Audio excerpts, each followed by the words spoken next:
I looked at the comments for this first. So it's funny. This came out 12 days ago, the trailer, and I put off reacting to this for a while because I wanted to just wanted to build up the feelings. Avatar was so good. Let me get my intro out the way.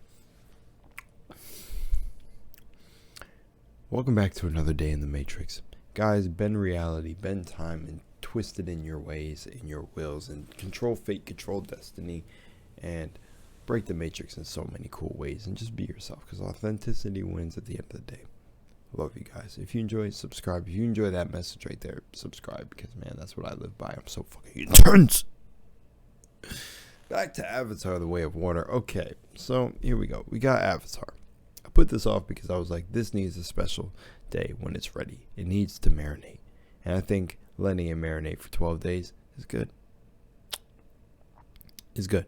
The first comment had me weak because it said the actors turned themselves into avatars and lived underwater for 10 years to prepare for their roles. That's true dedication.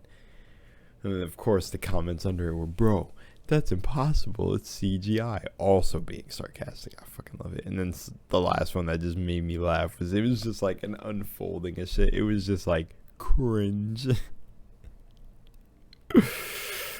Oh man, so many people said I waited 13 years for this, blah blah blah, etc. etc. Let's hope this film does not flop. So here we go, the description. Are y'all ready? Set more than a decade after the events of the first film, Avatar, The Way of Water begins to tell the story of the Sully family. I think that's right. We're in Monsters, Inc. Jake, Neytiri, and their kids. The trouble that follows them, the lengths they go through to keep each other safe, the battles they have to stay alive or fight to stay alive, and the tragedies they endure. Directed by James Cameron and produced by Cameron and John Landau. The Lightstorm Entertainment production stars Sam Worthington, Zoe Saldana, Sigourney Weaver, Stephen Lang, and Kate Winslet. Screenplay by James Cameron and Rick Jaffa, Amanda Silver. Story by James Cameron. You know, all their respects, and yeah. And the executive producers, all that. I'll show it right here on the screen. Boop boop boop boop boop boop. Now, let's hope. Let's do it. I'm ready for this 2 minutes of my life to be dedicated to this Avatar film. Here we go.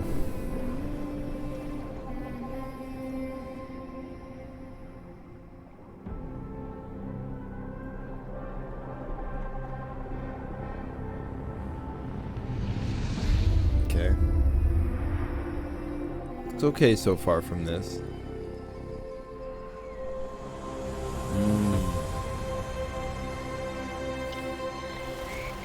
Dad, I know you think I'm crazy. Never mind those big rocks. But I feel her.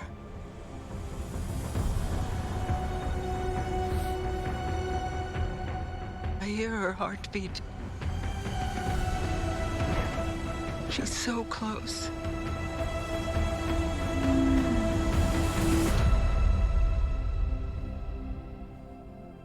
So what does her heartbeat sound like?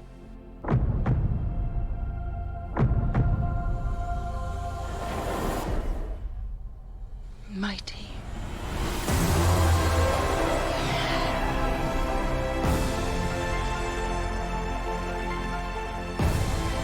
Yeah, it was called Pandora, right?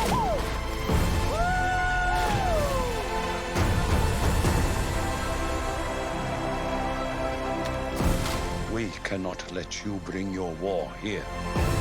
Outcast. That's all they see. I see.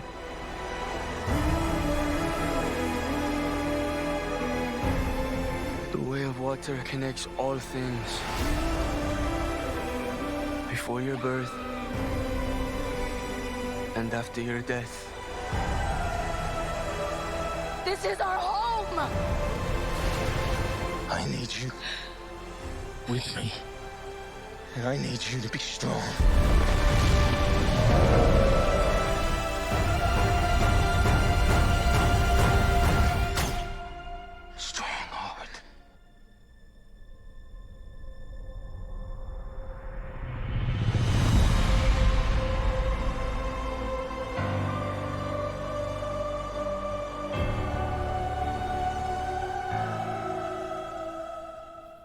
December 16th.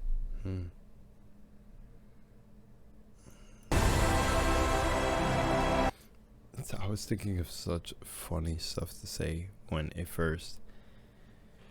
Okay. I'll say the funny stuff at the end. The world is as beautiful as ever. From what I remember from the film as a kid, we did not get to see this much of Pandora last time, and we didn't even get to see that there was a more lighter version of this race. Because what it was humans putting their consciousness in an avatar body, but the avatars themselves are an actual race. Is that what it was? I can't remember. Now that I've done a lot of research into this, certain things that exist in ancient knowledge, I'm having the wide awakening moment with what this movie could mean. But the way of the water, just in all this tribe, there's a different tribe of avatars. That's really cool. They're like teal. They're like blue, and then they're like teal. It's so cool. That's so cool. I see you. I like this. I like where this is going. And I just like that we're getting to see a lot more Pandora. The integration of avatars with their environment, like the animals and everything. That was one of the biggest things about the first movie I remember too, is they're so in tune with everything around them. Now, that is what's so funny about this movie is, guys, they are telling you about us. You have to understand that. And if you know what I mean, you know what I mean. It's one of those if you know situations, and I don't want to get deeper.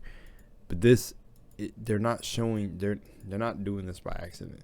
Like, I know you're not going to swim up next to a whale and have your hand on it. Maybe, who knows? But the way we interact with dolphins and stuff like that, like, they're trying to show you an example of what it could be like. And I feel like then throwing in shit like this is showing that war has to be a necessary thing, which I don't think is a necessary evil. But at least it's showing you that these, even though there's different tribes, that they got to band together to take on the militaristic force that's coming through here. Because then the military part are like the people, like in the first one, they were trying to take resources, right, from Pandora. That's what it was. And like the human body can't survive here, so they need an avatar body or something to be here. That's the thing. That's the thing. They are showing you right in front of your face what's happening. Isn't it funny that the wars here are fought over like oil and shit like that? Must make you think that oil isn't really what they tell you it is. But I'm telling you, these movies serve a bigger purpose, a way bigger purpose, and they get as popular as they do for certain reasons. Death. But I remember that's what it is. It's like these are like humans, and also I don't know. I can't remember too much. It's been a minute since I've seen the original Avatar. I need you. But even from the locks, the braids, the beads, to natural hair, bro, they know exactly what they're showing in these movies. Please be up. Please have the eyes to see, because, you know, I feel like this movie is going to have big messages for not humanity itself, the thing that is trying to save or make heaven on earth, that thing that exists within you that's trying to make heaven on earth. And I don't think it's humanity, because humanity is flawed. I don't think you're being a human when you integrate with nature. I don't believe that. I believe that's something higher when you try to talk to trees or talk to animals. I don't believe that's humanity. Or at least it's not the humanity we've been taught. It's going to have deep meaning. It looks beautiful.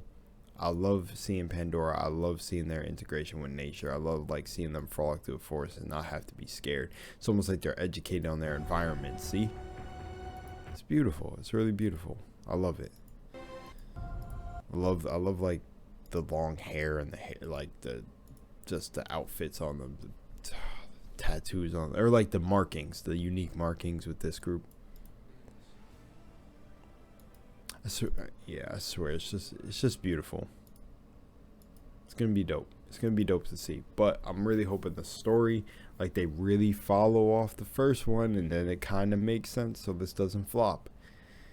But even if it does flop, You know what's funny? I heard this. I heard that if a movie really isn't that bad when you watch it, but it gets horrible reviews or it gets really negative reviews, but then when you watch it, you're like, oh, this isn't that bad. That's the movie that they know there's messages in there and they try to, but I don't think they could do that with something like Avatar, but maybe they can.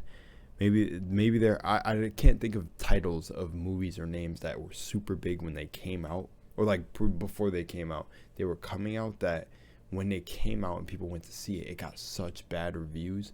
But somebody told me those are the movies that you need to pay attention to that have the deeper like messages. The ones that they try to say like that have the worst ratings on Rotten Tomatoes. Everyone is saying garbage. Oh, this is garbage. When you see like 100 YouTubers come out and be like, oh, this movie was completely ass, but then you go and watch it and you're like, no, this wasn't bad. Or you know how they get the reviewers or bloggers to go tackle the movie and they absolutely rip it apart. It's almost like that. It's almost like when they get non-gamers to play Dark Souls. If you know about Dark Souls, this may be Avatar people watching this video or people waiting for Avatar, but if you're familiar with Dark Souls, it's a difficult game. So then they get game testers to play it, and then like game testers say, oh, unplayable, horrible type game, and it's like, yeah, that's because you suck. Nah, but yeah, type shit like that. These are the movies you pay attention to. But I'm saying Avatar is too big for them to mess this up, but no, anything is possible. And one, there's been other big things in media too. Shit, I think like I hear a lot of people say most of the DC movies are just ass, but it's kind of like that. Hopefully, Avatar is slam dunk good. It's really good. I don't know, pizza pie good, whatever you like good. Hopefully, this is really really good. I mean, I'm saying hope for your guys' case. I don't really have hope. I'm just gonna whatever happens. I'm just happy to see a sequel, and yeah, and I'm still gonna find those deeper meanings within it. But you know what? I have faith for you guys. I have faith. Screw hope. Have faith that this will be good. But who knows? Who knows? We'll see. We'll have to see. I'm just hoping it makes sense from, it really carries off of the first one, almost like I don't think it's that hard to carry on a sequel seamlessly. I don't think it's that hard. The first one didn't really have that crazy, like, too much of a story. Like, it's like, oh, motherfuckers here to steal resources from Pandora. I don't remember if, like, Earth was dying or some shit. Can't remember. But, alright. But, yeah. Much love, Moonlight. And the funny thing I was going to say at the end. I'm not going to say it. I'm not going to say it. We're all trying to be one. I'm not going to say it. Alright, peace out.